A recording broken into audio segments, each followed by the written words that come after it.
안녕하십니까. 전국의 유튜브 독자 여러분, 아프리카TV 시청자 여러분, 매주 수요일 여러분과 좀 기괴한 이야기를 전달하는 오컬트 스토리의 김원입니다.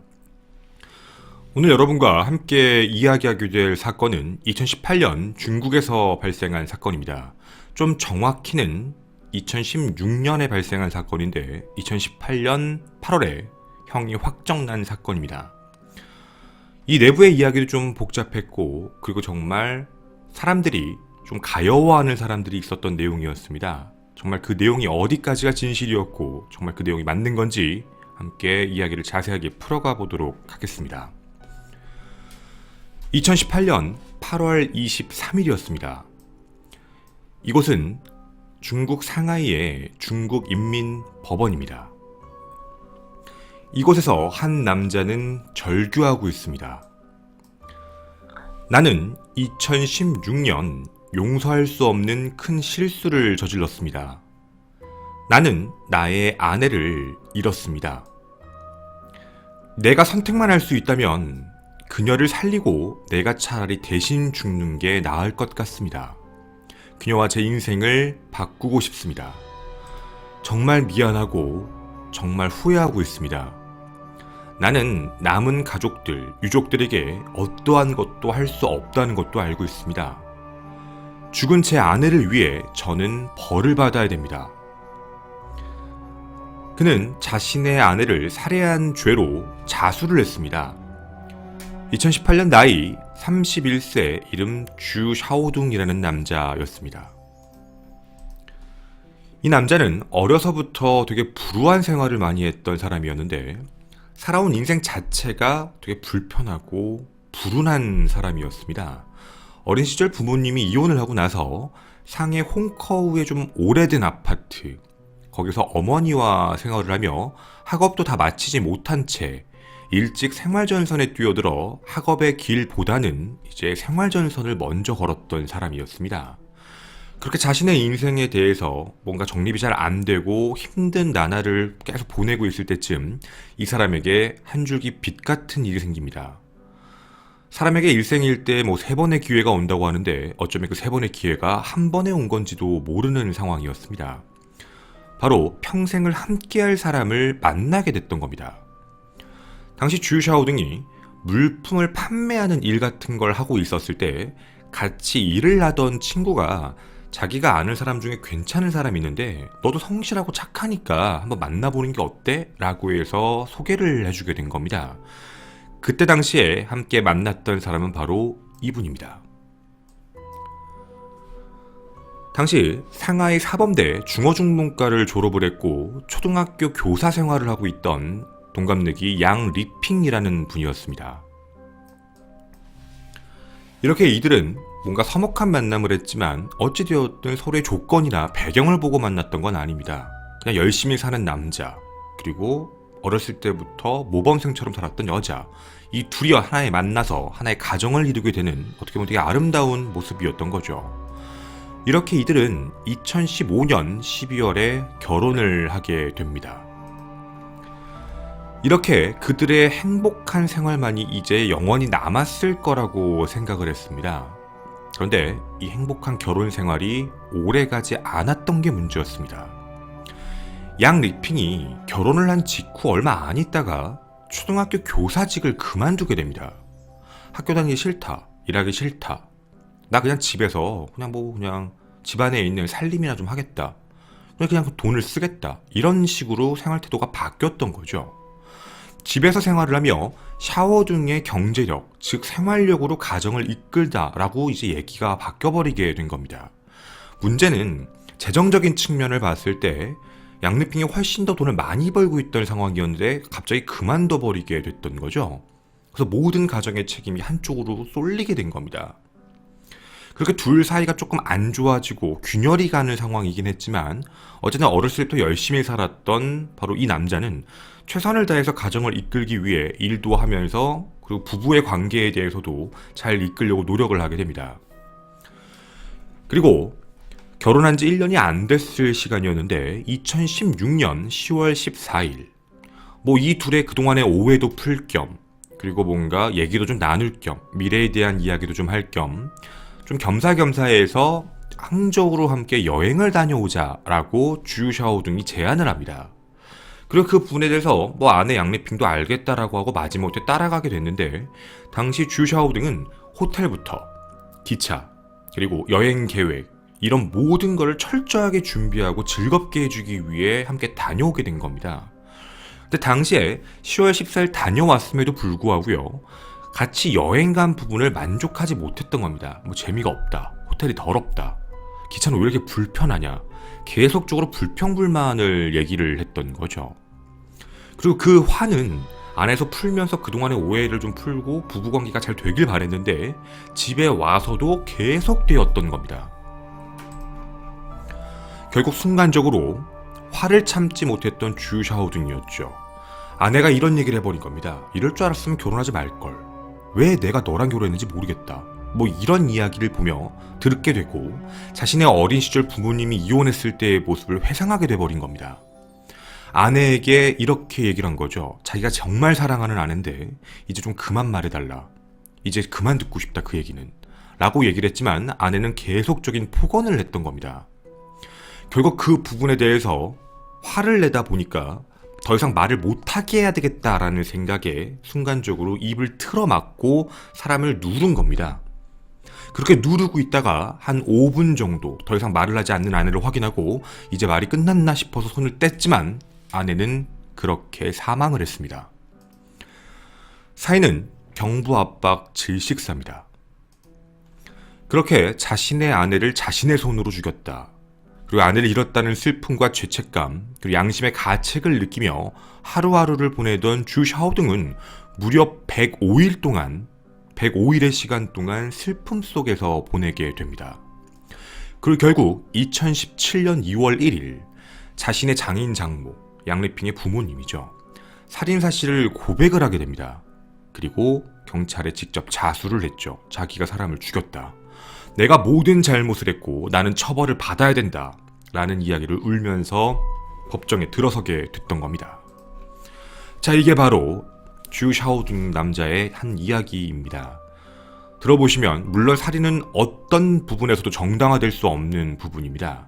일종의 가정폭력 사건이 어떻게 보면 살인까지 이어졌던 문제였는데, 그동안에 자신에게 얘기했던 폭언, 참고 있던 부분, 그 자신의 불우한 가정 환경, 그리고 또다시 이 사람이 떠나갈까, 더 이상 얘기하지 않았으면 좋겠다라는 그 취지로 사람의 입을 막았던 부분이 기도까지 막고 사람을 누르다 보니 경부압박 질식까지 가버린 상황이 됐던 겁니다. 하지만 당시 자신의 죄를 엄청나게 뉘우치고 있는 남편이었고, 그리고 자수를 했습니다. 경찰 내에서도 당연히 이 사건은 이렇게 일단락되는 것처럼 보였죠. 하지만 지금까지의 이 모든 이야기는 남편 주 샤오둥의 이야기입니다. 피해자와 피의자 중 피의자, 즉 범인만이 살아있을 경우 이 모든 이야기를 100% 신뢰할 수는 없는 거거든요. 그리고 피해자의 아버지였던 양가이리안 씨는 이런 얘기를 합니다. 절대로 우발적 살인이 아니다 라고 주장을 하기 시작을 합니다. 즉 유족 측의 주장이 나오기 시작을 했던 거죠. 자, 희생자의 아버지가 어떻게 보면 우발이 아닌 계획적 범행이었다라는 부분을 주장했던 겁니다. 그 이유가 두 가지였습니다.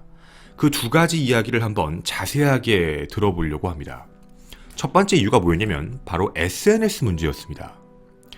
2016년 10월 18일 살인을 저질렀다고 주 샤오둥은 진술을 했습니다. 그러면 그 진술대로라면 16년 10월 18일 이후 양 리핑은 생존 신호가 전혀 존재해야 되지 않습니다. 그런데 양 리핑은 생존 신호가 존재했습니다. 2월 1일 전까지, 즉 2017년 새해를 맞이할 때도 계속적으로 가족들과 연락을 하고 있던 게 확인이 됐죠. 가족뿐만 아니었습니다. 친척, 친구 모두 다 의사소통이 다 되고 있는 상황이었습니다. 근데 이건 밥을 먹었다, 나 지금 어디 있다, 지금 뭘 하고 있다, 나 지금 이런 삶을 살고 있고 이렇게 앞으로 하려고 한다, 비교적 굉장히 상세한 이야기를 그동안 해왔던 거죠. 다만 위챗이라는 어플에서만이었습니다. 위챗이란 게 이제 중국에서 쓰는 뭐 한국으로 따지면 카카오톡 같은 어플리케이션이라고 봐주시면 좋을 것 같은데 그 위챗을 통해서만 이야기를 했죠. 가족들이나 친구들이 전화를 하게 되면 주 샤오둥 남편이 전화를 받고 있었고 대부분 뭐 양리핑이 아프다, 감기다, 혹은 지금 잠깐 자리를 비웠다, 뭐 화장실에 있다 라는 이야기로 전화통화를 시켜주지는 않았던 겁니다. 즉 생존신호가 있어 보였지만 그동안의 모든 SNS를 남편이 대신 답장을 하고 있던 상황이었죠. 그렇게 2월 1일 자수한 이유가 있다라고 유족들은 얘기합니다. 2월 1일 때가 언제였냐면 바로 장모님, 양리핑의 어머니의 생일이 다가오기 시작을 했고 모든 가족과 친척들은 우리 오랜만에 함께 보는 건데 이제 좀 와라 라는 이야기의 위챗 메시지를 보냈던 겁니다. 이거에 대해서 거부하면 이상하게 보일 것 같다 라는 판단, 더불어 여기는 어떻게 보면 사위죠. 당연히 사위도 가야 되는 입장이었기 때문에 가족 모임을 거부할 수 없다 라는 상황이 돼버린 겁니다. 더 이상 변명의 소지가 없기 때문에 결국 자백을 하고 자수를 했다라는 게 유족들의 입장입니다. 즉 죽음에 대해서 고의적으로 감췄고 그동안 모두 지속적으로 일부러 속이고 있었다라는 이야기였죠. 이 부분에 대해 주 샤오둥은 인정을 합니다. 맞다. 눈물로써 호소합니다. 2월 1일까지 105일 동안 두려움, 무서움, 그리고 죄책감에 어찌할 바를 몰라 얘기를 해야 되는데 용기가 안 나서 어쩔 수 없이 시간을 끌다 보니까 했던 행동이었고 나는 이 시간이 105일 정도가 지난 건지도 몰랐다라고 얘기를 하게 됩니다. 물론 그럴 수도 있습니다. 자기가 너무나도 죄책감을 많이 느껴 이걸 어떻게 해야 될지 모르는 상황 속에서 시간이 어떻게 지난지 모른 채 거의 105일, 석 달의 시간이 지났다라는 얘기하죠. 뿐만 아니라 이 이야기만 있는 게 아닙니다. 두 번째 유족들이 주장하는 이유가 있습니다.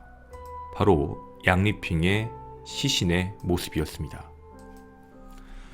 당시 양리핑은 이들 부부의 신혼집에서 발견이 됐는데 신혼집 내부에서 발견된 게 아닙니다. 정확히 말씀드리면 집 안에 있는 데가 아니라 우리는 뭐 베란다라고 부르죠. 발코니 같은 외부 창고입니다. 거기에 있는 냉장고에서 발견이 됐는데요. 그 내부에서 신혼 당시에 샀던 빨간색 새 이불로 온몸을 두른 채 시신이 그 안에서 발견된 겁니다.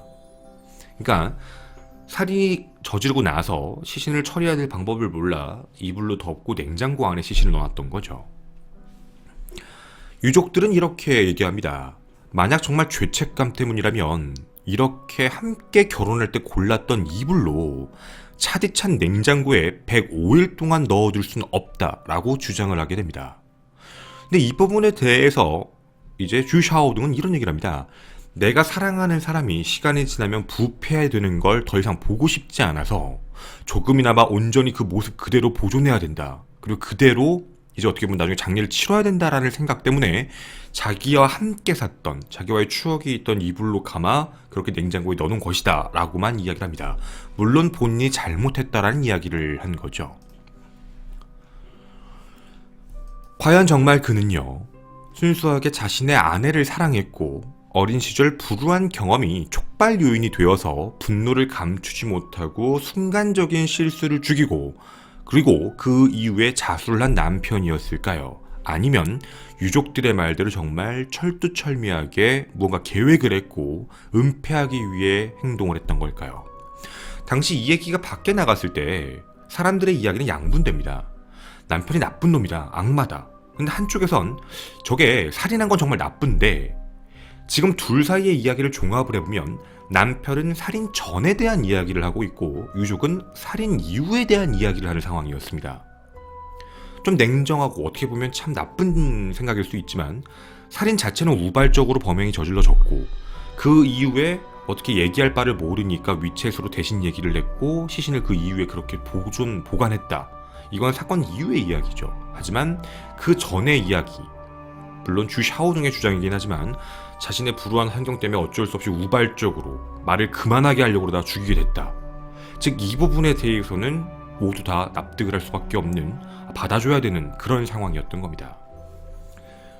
여러분의 생각을 하실 때 주 샤오둥은 정말 악마였을까요? 죽이기 위해서 한 행동일까요? 아니면 정말 사랑했던 아내인데 실수로 사람을 죽이고 그 이후에 이런 끔찍한 행동을 했던 걸까요?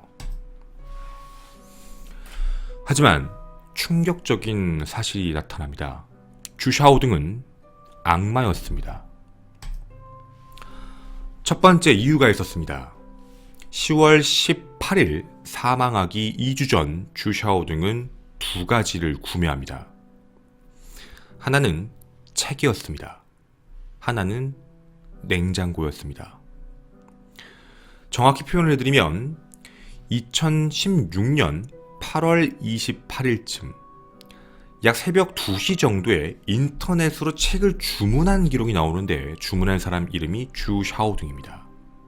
책 이름은 해부학 데스크입니다. 근데 그 해부학 데스크의 책 내용에 보게 되면 시신을 어떻게 유기하고 어떻게 몸의 인체가 잘라지는지에 대한 티벳의 시체 기술 같은 게 비교적 상세하게 적혀 있고 그걸 어떻게 보관하는지, 냉동고가 어떤 구성으로 흘러가고 온도 몇 도에서 움직이는지가 상세하게 적혀 있는 책입니다. 해부학 책인 거죠. 근데 그 해부학 책을 구매한 기록이 나옵니다. 그리고 또 하나, 냉장고를 함께 구매합니다. 2달 전이었습니다. 자, 당시에 이 부분을 검찰이 밝혀내게 됩니다. 넌 왜 이걸 구매한 거야? 이렇게 얘기합니다. 냉장고를 샀던 이유는 내가 키우고 있는 애완동물이 파충류인데 파충류의 고기를 저장하려고 그걸 구매한 것이다 라고 이야기를 하게 됩니다. 물론 거기까진 이해할 수 있지만 냉장고 안에 파충류의 고기는 아무것도 없었습니다. 파충류의 고기라고 얘기할 수 있는 거라면 훼손한 양리핑의 시신밖에 없습니다. 두 번째, 해부학 데스크라는 책과 관련된 부분이었습니다. 해부학 데스크의 내용에 보게 되면 이런 내용들이 적혀 있습니다. 사람을 해부할 수 있을 때 언제쯤 해부하는지, 물론 바로 할 수 있죠. 하지만 시간이 좀 지나서 어느 정도 보존이 되고 그 이후에 할 수 있는지까지 상세하게 기록이 되어 있는데 이 내용대로 따르면 주 샤오둥은 이 일이 발생하자마자 시신을 해체하려고 한 게 아니라 좀 계획적으로 철두철미하게 공부를 좀 더 하고 자세히 본 뒤에 하려고 했다라고 밖에 보여지지 않는 행동입니다. 근데 이 부분에 대해 주 샤오둥은 이런 얘기를 합니다. 그 책은 내가 산 게 아니다. 그건 아내가 산 책이고 그리고 나는 어렸을 때부터 책을 자주 읽지 않았다. 책을 읽지 않는 사람인데 내가 그 책을 왜 샀겠느냐? 난 원래부터 책과 좀 거리가 먼 사람이다 라고만 이야기를 하게 됩니다. 검찰이 밝혀낸 두 가지 근거입니다. 바로 냉장고와 책이었죠. 자, 여기까지의 이야기는 분명 사건 발생 전의 이야기입니다. 물론 살인이 저질러지기 이미 2달 전의 이야기였고 그 이후에 같이 광주로 놀러간 기록도 있고 그러면 뭐 그럴 수도 있다라는 생각이 들지도 모르겠습니다. 우연성일 수도 있는 거죠. 여기서만 끝나지가 않습니다. 세 번째입니다. 양 리핑이 생존 신호가 실제로 있었습니다. 위챗 말고 하나 더 확인됩니다. 양 리핑에 대한 금융거래 내역서를 조회를 해봤는데 살해를 당했다라고 얘기하는 그 이후에 적금이 깨졌고 그리고 양리핑의 신용카드가 써진 게 확인이 됩니다. 그리고 그 써진 금액들이 위치를 확인해봤는데 전부 관광지들이었습니다. 즉 여행을 다녔다라는 이야기인 거죠. 3개월의 시간 동안 거의 10만 위안이 넘는 돈을 쓰게 됩니다. 이게 어떻게 된 건지 검찰이 내부 조사를 해보게 됐는데 카드를 긁은 사람이 확인됩니다. 카드를 긁은 사람은 주 샤오둥이 아니었습니다. 여자가 나옵니다. 근데 그 여자가 양리핑은 아닙니다. 경찰은 뭔가 이상하다 생각하고 다른 결제 내역의 CCTV도 확인해보는데 한 곳에서는 주 샤오둥이 나타납니다. 다시 다른 여행지를 찾아봤는데 또 다른 여자가 나옵니다. 그리고 다른 집 봤는데 또 다른 여자가 나오게 됩니다. 경찰은 주 샤오둥의 핸드폰을 압수해 그 안에 분석에 들어가 봤는데 그는 3개월간 데이팅 어플리케이션을 이용해 SNS를 이용해 새로운 여자들과 함께 자신의 아내의 적금 및 신용카드로 함께 여행을 다니고 있었던 겁니다. 밝혀진 것만 3명이 넘습니다. 그렇게 아무런 양심의 가책 없이 돈을 쓰고 다녔던 거죠. 이 부분은 분명 문제가 있는 부분입니다. 자, 살인사건이 발생한 바로 그 시점, 그 전에 냉장고와 책을 구매했다는 우연성일 수 있다.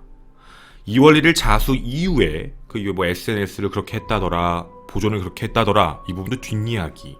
그런데 살인을 저지르고 자수하기까지 3개월 사이 동안 정말 105일간 죄책감을 느끼며 마음 아파하고 슬퍼했다 라고 얘기했던 주 샤오둥의 모습이 깨지는 순간이었습니다. 주 샤오둥은 이 사이에 내연녀들, 아니면 새로운 여자들과 함께 자신의 아내의 카드로 유흥을 즐기고 있던 상황입니다. 그리고 그 금액 자체도 굉장히 컸으며 결제하는 모습을 봐도 전혀 양심의 가책이 느껴지지 않는 사람처럼 행동을 했던 겁니다. 그리고 4번째입니다. 당시 주 샤오둥은 실직한 상태였습니다. 즉 정확히 말씀드리면 직업이 없던 상태, 그렇게 결혼을 했던 거죠. 그런데 주 샤오둥이 홍콩에 있는 어떤 새로운 직장에 조금 더 높은 계급, 직급을 받으면서 이제 회사를 다니게 됩니다. 그래서 함께 자기가 다니는 회사 쪽에서 정착하고 싶다라고 양 리핑에게 얘기합니다. 양 리핑은 평생 공부를 열심히 하고 아이들을 가르치고 싶은 마음으로 살았던 사람이었습니다. 그런데 그녀는 남편이었던 주 샤오둥이 자신이 새로운 직업을 얻게 됐고 직급도 높고 페이적인 부분은 크진 않지만 미래가 어떻게 보면 짱짱하다라는 이야기에 자신의 꿈을 포기했던 겁니다. 이분이 어떻게 확인되냐면 당시 양리핑의 사직서의 이유의 내용을 보면 남편이 이제 홍콩으로 새로운 어떤 직장을 얻게 돼서 거기에 함께 가야 한다. 남편의 꿈이 내 거보다 더 중요하다라는 내용이 적혀 있습니다. 즉 주 샤오둥이 애초에 진술했던 내용은 다 거짓말이었습니다. 자기에게 어떻게 보면 너랑 결혼하지 말 걸 그랬어 이런 얘기가 나왔고 함께 여행을 갔다 왔는데 여행 갔다 와서도 이런 행동을 했다. 그거 전부 거짓말인 겁니다. 법정에서는 내 아내는 그냥 초등학교 교사를 별로 좋아하지 않았던 것 같아요 라고만 거짓말을 해왔던 겁니다. 그리고 5번째 근거가 확인됩니다. 왜냐면 당시 주 샤오둥은 2016년 10월 18일 자신의 아내를 오전에 살인했다라고 얘기를 합니다. 그리고 뭐라고 얘기냐면 살인 직후 돈을 이체했다. 적금 안에 있는 돈, 통장에 있는 돈을 이체했다라고 얘기를 하게 되는데 거짓말입니다. 조금 더 정확히 말씀드리면 10월 18일이 아니라 2016년 10월 17일이었습니다. 거짓말이라고 느껴지진 않고요. 자신의 아내를 살해한 날짜를 기억을 못했던 겁니다. 즉 자신에게 그 날짜가 충격적으로 다가와 105일 동안 무언가 죄책감을 느꼈다라고 보기에는 전혀 맞지 않는 내용이었던 겁니다. 자신이 그렇게 사랑했다고 얘기하는 자신의 아내, 자신이 죽인 날짜까지 기억을 못했던 사람입니다. 이 5가지 근거로 주 샤오둥은 자신의 아내를 살해하고 나서 죄책감을 느꼈다라는 부분에 대해 누구도 인정하지 않는 상황이 됩니다. 그럼 우리는 이제 새로운 문제에 봉착합니다. 유족들이 말했던 대로 정말로 몰랐을까요? 정말 우발적인 살해 이후 우발적으로 살해했으니까 돈을 써야 되겠다라고 마음을 먹었던 걸까요? 그리고 정말 이게 가능한 이야기일지도 궁금합니다. 유족들은 법 앞에 하소연하죠. 이건 분명 계획범죄다. 그리고 계획에 대한 정황 증거들이 속속히 나타나기 시작을 하게 됩니다. 아내는 남편에게 굉장히 헌신적이었으며 아내는 지속적으로 남편과의 일들을 핸드폰 및 일기장 같은 데 작성을 해놨습니다. 조그마한 메모지처럼 말이죠. 행복했고 지금은 힘들지만 앞으로 행복해질 수 있다라는 희망을 갖고 살았던 그런 착한 부인이었습니다. 그런데 이런 내용이 있습니다. 남편이 약간 외도를 하는 것 같다. 그런 느낌이 살짝 들어오고 있던 상황이었던 거죠.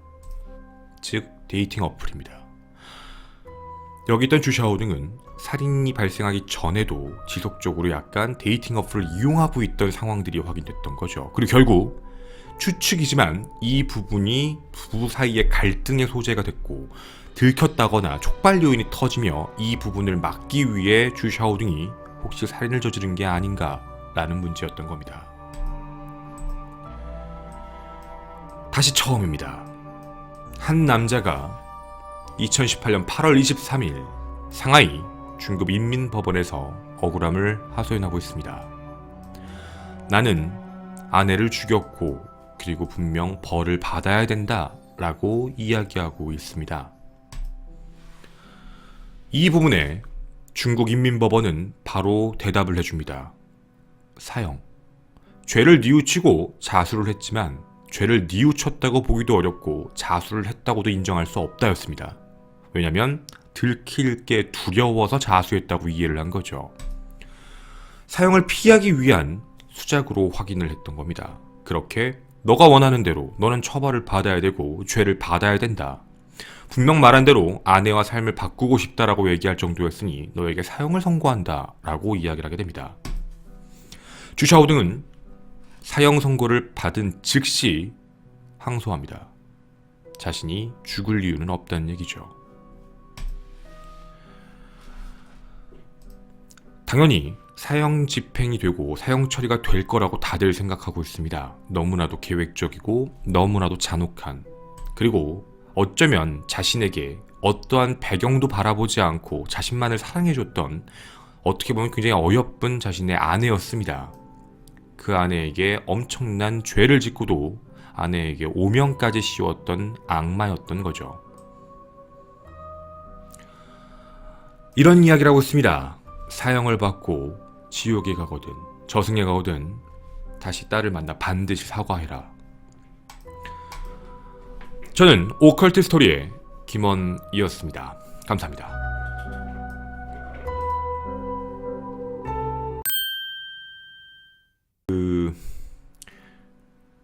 이게 왜 제가 지금 얘기를 드리는 걸 왜 사람들이 추측을 하고 있냐면, 해부학 책을 보게 되면 시신이 사망한 상태에서 얼마 안 지나서 시신을 해체하면 피가 너무 많이 나와요.